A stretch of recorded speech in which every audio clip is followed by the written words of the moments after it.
ať tak nebo tak, tentokrát skončí se to. Tolik místa se najednou udělalo, tolik času. Zločiny staré jak záhuba slavníkovců jsou přítomny v této chvíli. Hned vedle křivd nedávných, krve ještě čerstvé, ale kdo si tu musel příliš trpět, že tolik odpouští. Všechno tichne, všechno se utápí ve veliké radosti, ve velikém světle, veliké radosti. Stromy ji mají ve vlasech, lidé v očích.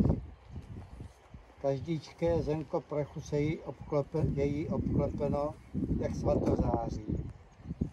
Rozlévá se všude ze svého zdroje, který je přesně uprostřed a vesmír se pohybuje kolem něho.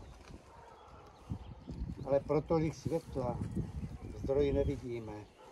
Najednou se stmívá a jenom se dohadujeme, že má podobu srdce.